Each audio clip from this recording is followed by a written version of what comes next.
and yet it may seem a small matter in itself.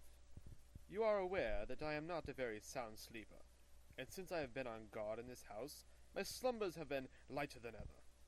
Last night, at about 2 in the morning, I was aroused by a stealthy step passing my room. I rose, opened my door, and peeped out.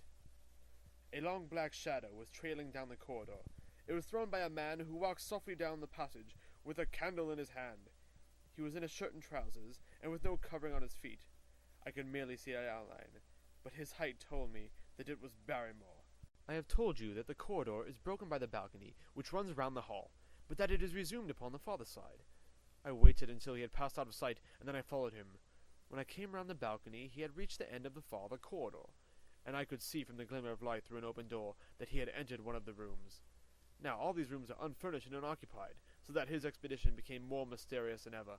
The light shone steadily, as if he were standing motionless. I crept down the passage as noiselessly as I could, and peeped round the corner of the door.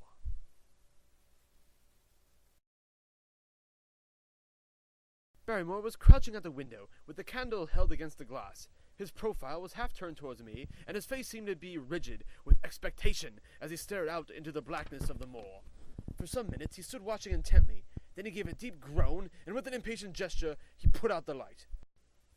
Instantly, I made my way back to my room, and very shortly came the stealthy steps, passing once more upon their return journey. Long afterwards, when I had fallen into a light sleep, I heard a key turn somewhere in a lock, but I could not tell whence the sound came.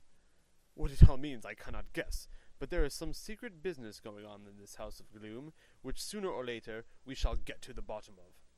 I do not trouble you with my theories, for you asked me to furnish you only with facts. I have had a long talk with Sir Henry this morning, and we have made a plan of campaign, founded upon my observations of last night. I will not speak about it just now, but it should make my next report interesting reading indeed.